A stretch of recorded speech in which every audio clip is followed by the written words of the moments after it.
सांगली जिल्ह्यातील शेतकऱ्यांच्या विविध प्रश्नांसाठी आज जिल्हाधिकारी कार्यालयासमोर बेमुदत धरणे आंदोलन सुरू केलं आहे।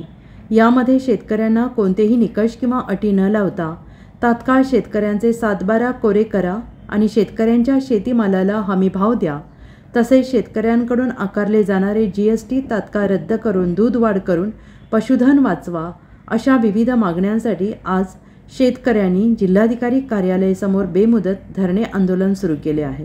प्रशासनाने या आंदोलनाची दखल न घेतल्यास आगामी निवडणुकांवर बहिष्कार टाकू असा इशारा शेतकऱ्यांनी दिला आहे।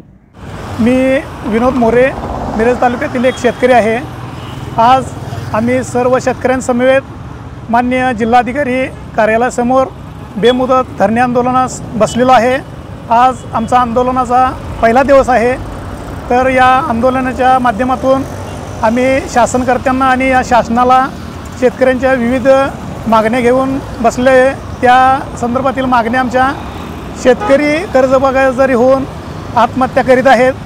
त्या सर्व शेतकऱ्यांची कोणत्याही प्रकारचे निकष न लावता कर्जमाफी व्हावी, शेतीमालाला हमीभाव मिळावा आणि शेतकरी GST मुक्त व्हावा व दूध उत्पादक शेतकऱ्यांना दुधाचे दर वाढ देऊन पशुधन जिल्ह्यातले आणि महाराष्ट्रातले वाचवावे, या मागणीसाठी आम्ही आज बसलेलो आहे।